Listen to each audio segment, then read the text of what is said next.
ഷോപ്പെന്ന് എന്താണ് ഈ പാവങ്ങളെ തട്ടിക്കാൻ വെച്ചിരിക്കുന്ന ഷോപ്പ്? എനിക്ക് ആരെയും പറ്റിക്കേണ്ട ആവശ്യമില്ല. ഞാൻ നന്നായിട്ട് അധ്വാനിച്ച് തന്നെയാണ് ജീവിക്കുന്നത്. ഒന്നാം തീയതി വൈകിട്ട് ചാണ്ടിന്റെ ചോദിച്ച പറയും, ഒന്നാം തീയതി വൈകുന്നേരം എന്റെ കൊച്ചു ഡ്രസ്സിൽ വെച്ചോണ്ടിരിക്കുന്നു.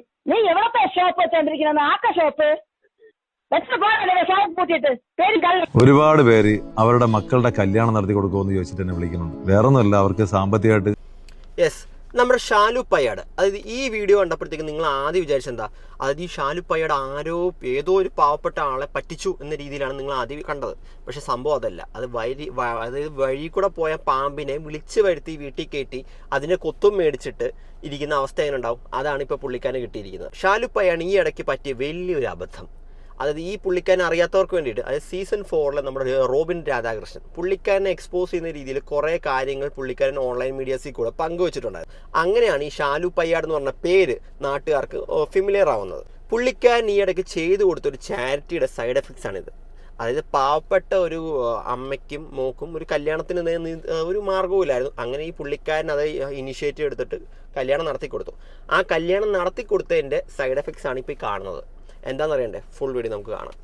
കൊച്ചിന്റെ കല്യാണം ഈ വരണ ഒക്ടോബർ 2-ാം തീയതിയാണ്. അങ്ങനെ കല്യാണത്തിന് കുറച്ച് ഫോട്ടോ എടുത്ത് കൊടുക്കുന്ന കാര്യമൊക്കെ പറഞ്ഞു. അതിനുശേഷമാണ് അവർ പറഞ്ഞത് അവരുടെ കയ്യിൽ ഒരു പൈസ ഇല്ല എന്നുള്ളത്. എന്തായാലും അവരുടെ മുഖത്തുള്ള ആ ഒരു മ്ലാനതയും അവരുടെ അവസ്ഥയൊക്കെ കണ്ടിട്ട് എനിക്കെന്തോ ഒരു വിഷമം തോന്നി. ഞാൻ പറഞ്ഞു, ചേച്ചി തിരുവോണമായിട്ട് പായസമൊന്നും ഇല്ലെന്ന് ചോദിച്ചപ്പോൾ പറഞ്ഞു ഉണ്ടായിരുന്നെല്ലാം കഴിഞ്ഞെന്ന് പറഞ്ഞു. എന്തോ എൻ്റെ മനസ്സിൽ എന്തോ ഒരു വിഷമം. ഞാൻ എന്തായാലും നേരെ അടുക്കളയിൽ കയറി കഞ്ഞിക്കലമൊക്കെ തുറന്നു നോക്കിയപ്പം വളിച്ച കഞ്ഞിയും ഈ അച്ചാറും. തിരുവോണ ദിവസം ഇവരുടെ ആഹാരം ഇതായിരുന്നു. ഈ അരി തന്നെ ആരോ കൊടുത്തതാണ്. അവരുടെ അവസ്ഥയൊക്കെ ചോദിച്ച് മനസ്സിലാക്കിയപ്പോഴാണ് പറഞ്ഞത് ഏതാണ്ട് 2-2.5 മാസം കൊണ്ട് പച്ച മാങ്ങ കൊണ്ടുള്ള ചമ്മന്തിയാണ് ഇവർ കഴിക്കുന്നത്. രാവിലെയും വൈകുന്നേരവും ഉച്ചയ്ക്കൊക്കെ ഇത് തന്നെയാണ് ഇവർ ആഹാരം. വീട്ടിൽ 2 പെൺകുട്ടികളാണ്. അവർക്ക് ബാത്റൂം ഇല്ല എന്നുള്ളതാണ്. അവരപ്പുറത്തും ഇപ്പുറത്തും വീട്ടിൽ പോയിട്ടാണ് അവരുടെ പ്രാഥമിക കർമ്മങ്ങളെല്ലാം നിർവഹിക്കുന്നത്. ആ ഒരു അവസ്ഥ കേട്ടപ്പോൾ എനിക്ക് സത്യമായിട്ട് ഭയങ്കര വിഷമം തോന്നി. ഞാൻ അതുകൊണ്ട് തന്നെ എൻ്റെ കയ്യിലുണ്ടായിരുന്ന 10,000 രൂപ അങ്ങനെ തന്നെ അവർക്ക് ഫോർവേഡ് ചെയ്ത് കൊടുത്തിട്ട് ബാത്റൂമിനുള്ള പണി തുടങ്ങാൻ പറഞ്ഞ് പണിക്കാരെ ഏൽപ്പിച്ച് വെളിയിറങ്ങി വന്നപ്പോഴേ അവരുടെ കുറേ ഡ്രസ്സുകൾ അലക്കിയിട്ടിരുന്നു. സത്യം പറഞ്ഞാൽ കീറാത്ത ഒരൊറ്റ നല്ല ഡ്രസ്സില്ല അവർക്ക്. അതുകൊണ്ട് തന്നെ എനിക്ക് പ്രസ് ക്ലബ്ബിൽ നിന്ന് ഒരു ഗിഫ്റ്റ് വൗച്ചർ തന്നിട്ടുണ്ടായിരുന്നു ഡ്രസ്സ് എടുക്കാൻ. ഞാൻ അതുപോലെ തന്നെ അവരെ ഏൽപ്പിച്ചിട്ടുണ്ട്. സിയാദിൻ്റെ മെൻസ് പാർക്കിൽ ഞാൻ അവിടെ വിളിച്ച് പറഞ്ഞ് അവർക്ക് ആവശ്യമുള്ള ഡ്രസ്സ് അവർ കൊടുക്കാമെന്ന് പറഞ്ഞു. ഇതായിരുന്നു പുള്ളിക്കാരൻ ആദ്യമായിട്ട് വീഡിയോ. അതായത് ഇവരെ സഹായിക്കണം. അത് ഇതേപോലെ പാവപ്പെട്ട വീട്ടിലെ ഒരാളാണ്. ഇത് ആ പുള്ളിക്കാരൻ്റെ സോഷ്യൽ മീഡിയയിൽ പുള്ളിക്കാരൻ ഇൻസ്റ്റാഗ്രാമിൽ ആദ്യം അപ്ലോഡ് ചെയ്തത്. അതായത് ഇത്രയും ഈ വീഡിയോ ആദ്യം കാണുന്നവർ എല്ലാവരും വിചാരിക്കും അയ്യോ പാവപ്പെട്ട ആളാണല്ലോ, എന്നാൽ നമുക്ക് സഹായിച്ചേക്കാം എന്ന് പറഞ്ഞ രീതിയിൽ നമുക്ക് എല്ലാവരും ഈ വീഡിയോ കണ്ട എല്ലാവർക്കും സഹായിക്കാൻ തോന്നിയിട്ടുണ്ടാവും. അപ്പോൾ പുള്ളിക്കാരൻ എന്താ ചെയ്തതെന്ന് വെച്ച് കഴിഞ്ഞാൽ പുള്ളിക്കാരൻ സഹായിച്ചു. ഇവിടുന്നാണ് ട്വിസ്റ്റ് വരാൻ പോകുന്നത്. സംഭവം എന്താണെന്ന് വെച്ച് കഴിഞ്ഞാൽ അതായത് ആർത്തിയല്ല സംഭവം എന്ന് വെച്ച് കഴിഞ്ഞാൽ നമ്മളൊരു 5 രൂപ കൊടുത്തു കഴിഞ്ഞാൽ 5 വേണ്ട 10 വേണമെന്ന് പറയുന്ന രീതി എങ്ങനെ ഉണ്ടാവും? നമ്മളിപ്പോൾ ഒരാളെ സഹായിക്കുന്നു. അതായത് ഇന്നാ പിടിച്ചോ ഒരു 10 രൂപ 10,000 രൂപ പിടിച്ചോ എന്ന് പറഞ്ഞാൽ നമ്മളൊരാൾക്ക് കൊടുക്കുന്നു. കൊടുത്തു കഴിഞ്ഞിട്ട് അയാൾ പറയാം എനിക്ക് 10,000 രൂപ വേണം. അത് ആ പൈസ മേടിച്ച് എല്ലാം പുട്ടടിച്ച് കഴിഞ്ഞ ശേഷം പറഞ്ഞിട്ട് താൻ എനിക്ക് 10,000 രൂപയല്ലേ തന്നത്, തനിക്കൊരു 20,000 രൂപ തന്നൂടായിരുന്നോ എന്ന് ചോദിച്ചു കഴിഞ്ഞാൽ ആ അവസ്ഥ എങ്ങനെ ഉണ്ടാവും? സഹായിച്ച ആളുടെ മുഖത്ത് നോക്കിയിട്ട് അങ്ങനെ പറയുന്ന അവസ്ഥ എന്താ? ഏകദേശം അതേപോലെ അല്ല പറഞ്ഞ്, ഏകദേശം അതേപോലത്തെ ഒരു കോൺസെപ്റ്റാണ് ഇവിടെയും വന്നിരിക്കുന്നത്. ബാക്കിയും കൂടെ കാണാം. അതായത് ഷാലു പയ്യാട് ഈ വീഡിയോ ഇട്ടതിന് ശേഷം പുള്ളിക്കാരനുണ്ടായ അനുഭവങ്ങൾ പുള്ളിക്കാരൻ വേറൊരു വീഡിയോയിൽ പറയുന്നുണ്ട്. ആ വീഡിയോ ഒന്ന് കാണാം. ഒരുപാട് പേര് അവരുടെ മക്കളുടെ കല്യാണം നടത്തി കൊടുക്കുമെന്ന് ചോദിച്ചിട്ട് എന്നെ വിളിക്കുന്നുണ്ട്. വേറൊന്നുമല്ല, അവർക്ക് സാമ്പത്തികമായിട്ട് നിവൃത്തിയില്ലാത്തതുകൊണ്ടാണ്. 2 കല്യാണം ഞാൻ നടത്തി കൊടുത്തിട്ടുണ്ടായിരുന്നു. അതിൽ ഒരു കല്യാണം മാന്യമായിട്ട് നല്ല രീതിയിൽ എനിക്ക് നടത്തി കൊടുക്കാൻ പറ്റും. പക്ഷെ ഒരു കല്യാണം ഞാൻ നടത്തി കൊടുത്തിട്ട് ശരിക്കും അതിന്റെ ഹാങ് ഓവർ ഇപ്പോഴും മാറിയിട്ടില്ല. അതായത് ചെമ്പൂരുള്ള പുഷ്പമംഗളം നമ്മൾ നേരത്തെ കാണിച്ച വീഡിയോയില്ലേ, അവരുടെ കാര്യമാണ് ഈ പറയുന്നത്. എന്ന് പറയുന്ന ഒരു സ്ത്രീയുടെ മോളുടെ കല്യാണം ഞാൻ ചെയ്തു കൊടുത്തിട്ടുണ്ടായിരുന്നു. സത്യം പറഞ്ഞാൽ എന്റെ ജീവിതത്തിൽ എനിക്ക് പറ്റിയ ഏറ്റവും വലിയൊരു അബദ്ധമായിരുന്നു. എന്നെ ആ അബദ്ധത്തിലോട്ട് കൊണ്ട് ചാടിച്ചത് അലക്സ് എന്ന് പറഞ്ഞിട്ട് എന്റെ ഒരു സുഹൃത്ത് തന്നെയാണ്. ഞാൻ അവിടെ കൊണ്ടൊന്ന് തല വെച്ചു കൊടുത്തു. ശരിക്കും പറഞ്ഞാൽ അവിടുത്തെ അവസ്ഥ കണ്ടിട്ടാണ് ഞാനും വളരെ ജെന്യുവനാണെന്ന് വിചാരിച്ചാണ് ചെയ്തത്. പക്ഷെ പിന്നീട് പക്ഷെ ശരിക്കും പറഞ്ഞാൽ പുള്ളിക്കാരനെ കുറ്റം പറയാനും പറ്റത്തില്ല. എന്താണെന്നറിയോ, ആ വീഡിയോ ഉണ്ട്. ഇപ്പം നമ്മൾ ആ വീഡിയോ മാത്രം കണ്ടു കഴിഞ്ഞാൽ നമുക്കും തോന്നും അയ്യോ പാവം ബാത്റൂം ഇല്ല ഇതില്ല സഹായിക്കാൻ നമുക്കും തോന്നും. അത് പുള്ളിക്കാരനെ കുറ്റം പറയാൻ പറ്റില്ല. ഒരുപാട് നാട്ടുകാരെന്നെ വിളിച്ചു പറഞ്ഞു, ശാലു ചേട്ടാ നിങ്ങളെ വീഡിയോ ഒക്കെ നമ്മൾ സ്ഥിരം കാണുന്നതുള്ളതാണ്, നിങ്ങൾ എല്ലാ കാര്യത്തിനും ഞങ്ങൾക്ക് സപ്പോർട്ട് ചെയ്യണമെന്ന്. പക്ഷെ ഇത് നിങ്ങളെ ജീവിതത്തിൽ പറ്റിയ ഒരു മണ്ടത്തരമാണെന്ന് അവർ അന്നേ പറഞ്ഞിരുന്നു. പിന്നെ ഞാൻ വീഡിയോ എടുത്ത് ഇടുകയും ചെയ്ത് ആ കൊച്ചിന് ഞാൻ ഒരു വാക്ക് കൊടുത്തിട്ടുണ്ടായിരുന്നു, കല്യാണം എന്തായാലും ഞാൻ നടത്തി തരുമെന്ന് പറയുകയും ചെയ്തു. പക്ഷെ ഇത്രയും ഡേഞ്ചർ ആയിട്ടുള്ള ഒരു വീട്ടുകാരാണെന്ന് എനിക്ക് ആരോടായിരുന്നു. ഞാൻ വീഡിയോ ഇട്ട് 2 ദിവസം കഴിഞ്ഞപ്പം കഴക്കൂട്ടത്തുള്ള അശ്വതി സ്റ്റുഡിയോയിലെ അനിച്ചേട്ടൻ വിളിച്ചിരുന്നു. അശ്വതി സിൽക്സ് എന്ന് പറഞ്ഞിട്ട് അവർക്കൊരു തുണിക്കട ഉണ്ടായിരുന്നു. അങ്ങനെ ഞങ്ങൾ അവിടെ നിന്ന് കുറച്ച് തുണി തരാമെന്ന് പറഞ്ഞു. ഞങ്ങളങ്ങനെ ഇവരെയും വിളിച്ചിട്ട് നേരെ അവിടെ തുണി വാങ്ങാൻ വേണ്ടി. ആ സമയത്ത് ഏതാണ്ട് 98,000 രൂപയ്ക്ക് ഇവർ തുണി പർച്ചേസ് ചെയ്തു. ശരിക്കും ഞാനും കിളിയടിച്ചു, ഈ അനിച്ചേട്ടനും കിളിയടിച്ചു. യെസ്, അങ്ങനെ തന്നെ ചെയ്യണം. ഇവിടെ നിന്നാണ് കഥ ആരംഭിക്കുന്നത്. അതായത് നമ്മൾ ഒരാളെ സഹായിക്കുന്നു, അതായത് തീരെ ഒരു നിവൃത്തിയില്ല, നിങ്ങൾ ആലോചിക്കണം, ഒരു നിവൃത്തിയില്ലാത്ത ഒരാളെ നമ്മൾ സഹായിക്കുന്നു. നിങ്ങൾക്ക് തുണി വേണ്ട ആവശ്യമുള്ള തുണി ഒരാളെ സഹായിക്കുകയാണെങ്കിൽ നമ്മൾ സാധാരണ എന്താ, ബാക്കിയുള്ള സാധാരണക്കാരെന്താ ചിന്തിക്കുന്നത്, ഈ പുള്ളിക്കാരനെ ബുദ്ധിമുട്ടിക്കാത്ത രീതിയിൽ നമുക്ക് വേണ്ടിയൊരു തുണി, അതായത് നമുക്ക് വേണ്ടി 2-3 തുണികളും കല്യാണത്തിനായിട്ട് വേണ്ടി 2-3 തുണികൾ, അല്ലാത്തത് 2-3 തുണികൾ എടുക്കുക. അല്ലാണ്ട് ഒരു 10,000 രൂപയ്ക്ക് ഒരു പോട്ടെ, 20,000 രൂപ പോട്ടെ, 30,000 രൂപ കൂട്ടിക്കോ, 90,000 98,000 രൂപയ്ക്ക് അടുപ്പിച്ച് പർച്ചേസ് ചെയ്യാന്ന് പറഞ്ഞെങ്കിൽ എന്താ ഇത്? അതായത് സഹായിക്കാൻ വന്ന ഒരാളെ അങ്ങ് വെറുപ്പിക്കുക, അതായത് ഫ്രീ ആന്ന് കേട്ട് കഴിഞ്ഞാൽ അങ്ങ് ഹോൾസെയിലായിട്ട്, അത് ഭയങ്കര ഒരു ഇത് തന്നെയാണ്. ആ ഒരു മെൻറ്റാലിറ്റി കൊണ്ട് തന്നെയാണ് ഈ പുള്ളിക്കാരൻ ഇപ്പോൾ ഈ വീഡിയോ ചെയ്യാനുള്ള കാരണം. ഈ സ്റ്റാർട്ടിങ്ങിൽ ഞാൻ തെറി വിളിക്കുന്ന ഒരു വീഡിയോ ഇട്ടിട്ടില്ലായിരുന്നോ, അതിൻ്റെ സൈഡ് എഫക്ട്സ് എന്താണെന്ന് വെച്ച് കഴിഞ്ഞാൽ, ഈ പുള്ളിക്കാരൻ ഒരു വീഡിയോ ചെയ്യുന്ന സമയത്ത് സൈഡിൽ ഒരു അക്കൗണ്ട് നമ്പറൊക്കെ വെച്ചിട്ട്, ഈ പുള്ളിക്കാരുടെ അക്കൗണ്ട് നമ്പർ വെച്ചിട്ട് ഇതാണിത്, നിങ്ങൾക്ക് പറ്റുന്നവർക്ക് 100, 200, 300 വെച്ചിട്ട് അയക്കാൻ പറ്റുന്നവർക്ക് അക്കൗണ്ട് നമ്പർ മെൻഷൻ ചെയ്തിട്ടുണ്ടായിരുന്നു. അങ്ങനെ ഒരു വീഡിയോ പുള്ളിക്കാരൻ ചെയ്തിട്ടുണ്ടായിരുന്നു. ആ പുള്ളിക്കാരൻ ആ വീഡിയോ ടേക്ക് ഡൗൺ ചെയ്തു. എന്താണെന്ന് വെച്ച് കഴിഞ്ഞാൽ പുള്ളിക്കാരിക്ക് ആവശ്യത്തിനുള്ള ഫണ്ട് കിട്ടിയെന്ന് അറിഞ്ഞപ്പോഴത്തേക്കും അത് ടേക്ക് ഡൗൺ ചെയ്തു. ഇല്ലെങ്കിൽ എന്താ, നമ്മളിപ്പോൾ ഇന്ന് ഈ വീഡിയോ കണ്ടു, ഈ വീഡിയോ കണ്ടതിന് ശേഷം ഞാൻ അക്കൗണ്ട് നമ്പർ നോക്കുമ്പോഴത്തേക്ക് അക്കൗണ്ട് നമ്പർ ഇപ്പോഴുണ്ട്, ഞാൻ ഒരു 100 അല്ലെങ്കിൽ 200 അയക്കും. ഇങ്ങനെ കുറേ പേര് അയക്കുന്ന സമയത്ത് നല്ല ഹ്യൂജ് എമൗണ്ട് അവർക്ക് പിന്നെയും കിട്ടിക്കൊണ്ട്, ആവശ്യം കഴിയുമ്പോഴത്തേക്കും വീണ്ടും കിട്ടിക്കൊണ്ടിരിക്കും. അത് മുടങ്ങിയപ്പോഴത്തേക്കും ഇവർക്കങ്ങ് സ്വഭാവം മാറി. അതാണ് ഇതിൻ്റെയൊക്കെ തുടക്കം. ഇനി ബാക്കിയും കൂടെ കാണാം. ഈ ഞാനും കിളിയടിച്ചു പോയി, ഈ അനുചേട്ടനും കിളിയടിച്ചു പോയി. നമ്മള് അനുചേട്ടൻ ഉദ്ദേശിച്ച ഒരു 10,000 രൂപയ്ക്കകത്ത് അവൾക്ക് ആവശ്യമുള്ളത്, ഇവര് വന്നിട്ട് ഭയങ്കര ആക്രാന്തം മൂത്തിട്ട്.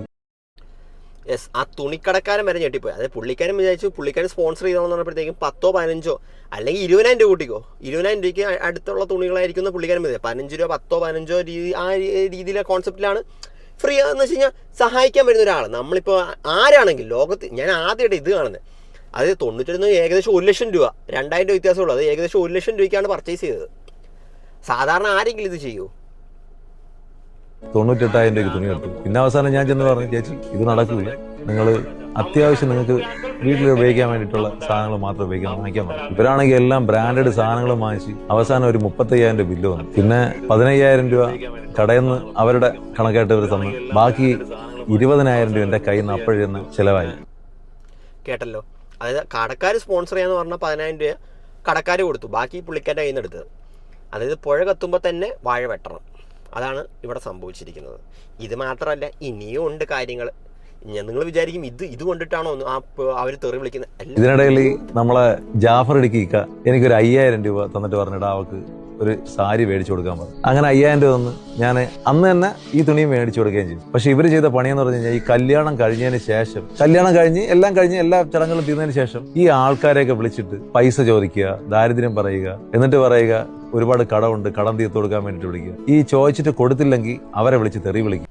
യെസ്, ഇത് തന്നെയാണ് പരിപാടി. അതായത് അവർക്ക് ഈ കല്യാണം നടക്കാനായിട്ട് 5 പൈസ ചിലവുണ്ടായിട്ടില്ല. അതായത് അതായത് ഏകദേശം ഈ കല്യാണത്തിന് പുള്ളിക്ക് ഇവരുടെ ബാത്റൂമും കുറേ കാര്യങ്ങളൊക്കെ ആദ്യം കാണിച്ചില്ലേ, അത് റിപ്പയർ ചെയ്യാനുള്ള പൈസ, പിന്നെ മറ്റേ ഇത് തുണിയുടെ പൈസ, ബാക്കിയുള്ളത് എല്ലാം അവിടെ നിന്ന്. ഫോട്ടോഗ്രാഫർ, ഈ പുള്ളിക്കാരൻ ഒരു ഫോട്ടോഗ്രാഫറാണ്, അതുകൊണ്ട് കല്യാണത്തിൻ്റെ ഫോട്ടോ പോലും ഈ പുള്ളിക്കാരനെ എടുത്തു കൊടുത്തത്.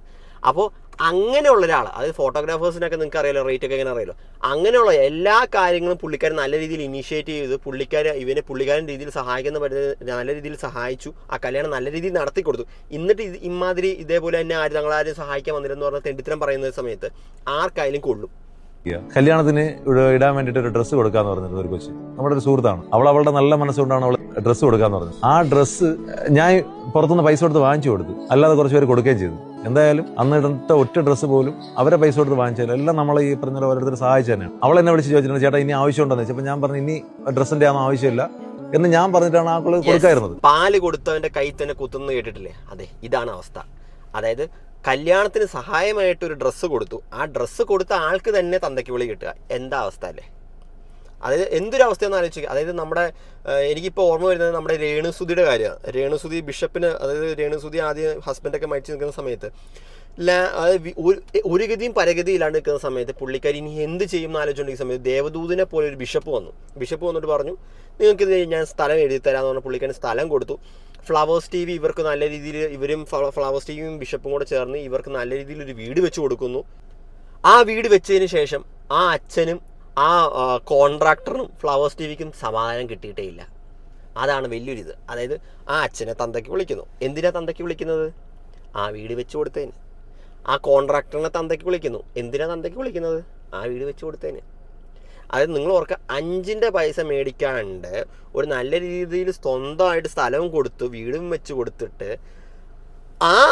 ആ സമയത്ത് ഭയങ്കര ദേവദൂതനായിരുന്നു. പിന്നെ കുറച്ച് നാൾ കഴിഞ്ഞപ്പോഴത്തേക്കും ഇവർക്ക് പുള്ളിക്കാരിക്ക് റവന്യൂ കിട്ടി തുടങ്ങി. ഇൻസ്റ്റാഗ്രാമിൽ നിന്ന് മറ്റേ ഇവിടുന്നൊക്കെ കുറേ കൊളാപ്സിൽ നിന്ന് റവന്യൂ ഒക്കെ കിട്ടി തുടങ്ങി. ഓരോ കാര്യങ്ങൾ സ്വന്തം കാര്യം നിൽക്കാൻ തുടങ്ങിയപ്പോഴത്തേക്കും സഹായിച്ചവൻ്റെ തന്തയ്ക്ക് വിളിക്കുന്നത് നല്ലൊരു സ്വഭാവമായിരുന്നു. അതെന്തായാലും ഞാൻ പറയുന്നുണ്ട്, അത് നല്ല A ക്ലാസ് ചെറ്റത്തരമാണ്. ശരിക്കും പറഞ്ഞാൽ ബിഷപ്പ് ഇപ്പോഴും അനുഭവിച്ചുകൊണ്ടിരിക്കുകയാണ്. ഇവരും ഇവരുടെ കുറേ കൂട്ടുകാരും ചേർന്ന് ഈ പുള്ളിക്കാരൻ ഇപ്പോഴും ഡിഫൈൻ ചെയ്തുകൊണ്ടിരിക്കുക. അങ്ങനെ പുള്ളിക്കാരൻ ഭയങ്കര ഇവരുടെ സൈഡിൽ നോക്കുകയാണെങ്കിൽ പുള്ളിക്കാരൻ കുറേ കേസും കാര്യങ്ങളൊക്കെ കൊടുത്തിട്ടുണ്ട്. വീട് തിരിച്ചെടുക്കുന്ന രീതിയിൽ കുറേ കേസും കാര്യങ്ങളൊക്കെ പുള്ളിക്കാരൻ ലീഗൽ നോട്ടീസും കാര്യങ്ങളൊക്കെ കൊടുത്തിട്ടുണ്ടായിരുന്നു. എന്താവോ എന്തോ ഇതാണിപ്പോൾ അവസ്ഥ.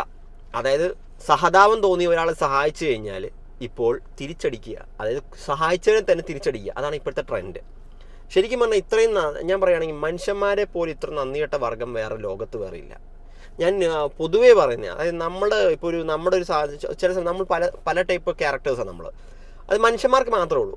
അതേസമയം നമ്മൾ മൃഗങ്ങൾ, ഒരു പട്ടിക്ക് ഒരു ബിസ്ക്കറ്റ് ഇട്ട് കൊടുത്തു കഴിഞ്ഞാൽ പോലും 1 വർഷം കഴിഞ്ഞാൽ പോലും അതിന് നമ്മളോട് ആ ഒരു സ്നേഹം തന്നെ ഉണ്ടാവും. പക്ഷേ മനുഷ്യന്മാരുടെ കേസ് അങ്ങനെയല്ല. അത് നമ്മൾ ഇന്ന് ഒരാളെ സഹായിച്ചു, പിന്നെ ഒരാഴ്ച കഴിയുമ്പോഴത്തേക്കും ആ ഒരു പൈസയുടെ അത് കഴിയുമ്പോഴത്തേക്കും അത് പയ്യെ മാറുന്നു. അത്രേ ഉള്ളൂ. അതാ മനുഷ്യന്മാരുടെ ഇത് നിങ്ങളുടെ പുള്ളിക്കാരുടെ കാര്യമല്ല ഞാൻ പറഞ്ഞത്, കോമൺ ആയിട്ടുള്ള മനുഷ്യന്മാരുടെ ഒരു നേച്ചറാണ്. പണ്ട് കാര്യമില്ല. അവരിപ്പോഴും ഒരുപാട് പേരെ വിളിച്ചിട്ട് സാമ്പത്തിക സഹായം ചോദിക്കുന്നുണ്ട്, അവരെ ദാരിദ്ര്യങ്ങൾ പറയുന്നുണ്ട്. സത്യം പറഞ്ഞാൽ അവർക്ക് ദാരിദ്ര്യമോ കാര്യങ്ങളൊന്നും ഇപ്പൊ ഇല്ല. ഒരു ബാത്റൂം ഞാൻ ചെയ്യാൻ പറഞ്ഞപ്പം നമ്മളെ പണിക്കാരെ കൊണ്ട് 2 ബാത്റൂം അവർ ചെയ്യിപ്പിച്ചു. അതായത് ഞാനൊരു 10-30,000 രൂപയ്ക്ക് ഒരു ബാത്റൂം സെറ്റ് കൊടുക്കാന്ന് വിചാരിച്ചിട്ട് എന്നെ കൊണ്ട് ചെയ്യാണ്ട് 80,000 രൂപയ്ക്ക് പുറത്ത് 2 ബാത്റൂം അവർ കൊണ്ടല്ലേ ചെയ്യിപ്പിച്ചു. അങ്ങനെ ആക്രാന്തം ഭയങ്കരമാണ്.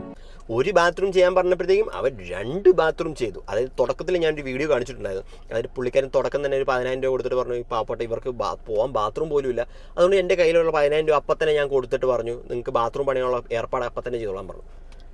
യെസ്, അവർ ആ പൈസ മേടിച്ചിട്ട് എന്താ ചെയ്യുന്ന അറിയോ പാവപ്പെട്ടവർ? അവരപ്പം തന്നെ പണിക്കാർ വന്നപ്പോൾ തന്നെ പറഞ്ഞു, ചേട്ടാ 1 ബാത്റൂം വേണ്ട, ഞങ്ങൾക്ക് 2 ബാത്റൂം മതിയെന്ന്. കൊള്ളാമല്ലേ? 2 ബാത്റൂം പണിച്ചു. അതായത് പാവപ്പെട്ട ഒരാളല്ലേ സഹായിക്കട്ടെ എന്ന് എഴുതിയിട്ട് 1 ബാത്റൂം, നല്ല രീതിയിൽ ഒരു ബാത്റൂം പണിയാമെന്ന് വെച്ചു ആ പുള്ളിക്കാരൻ്റെ മനസ്സുകൊണ്ടിട്ട്. പോട്ടെ, ആ പുള്ളിക്കാരൻ 10,000 രൂപയ്ക്ക് പണിയണ്ട, പകരം 30,000 50,000 രൂപയ്ക്ക് പണിയട്ടെ എന്ന് ഓർത്തിട്ട് 2 ബാത്റൂം പുള്ളിക്കാരൻ്റെ തലയിലോട്ട് അങ്ങ് വെച്ചു കൊടുത്തു. നല്ല കാര്യമാണ്. അത് ഇങ്ങനെ സഹായിക്കണം. അത് നമ്മളൊരാളെ സഹായിക്കും, നമ്മൾ മനസ്സറിഞ്ഞ ഒരാളെ സഹായിക്കാൻ വരുമ്പോഴത്തേക്കും അയാളെ നിങ്ങൾ ഇങ്ങനെ തിരിച്ചിങ്ങനെ ഇതേപോലെ മനസ്സറിഞ്ഞ് സഹായിക്കണം. അതായത് 10,000 രൂപയുടെ ഒരു സാധനം നിങ്ങളൊരു 50,000 60,000 രൂപ ആക്കി കൊടുക്കണം, എന്നാലേ പുള്ളിക്കാരെ സഹായിക്കാൻ പറ്റത്തുള്ളല്ലോ.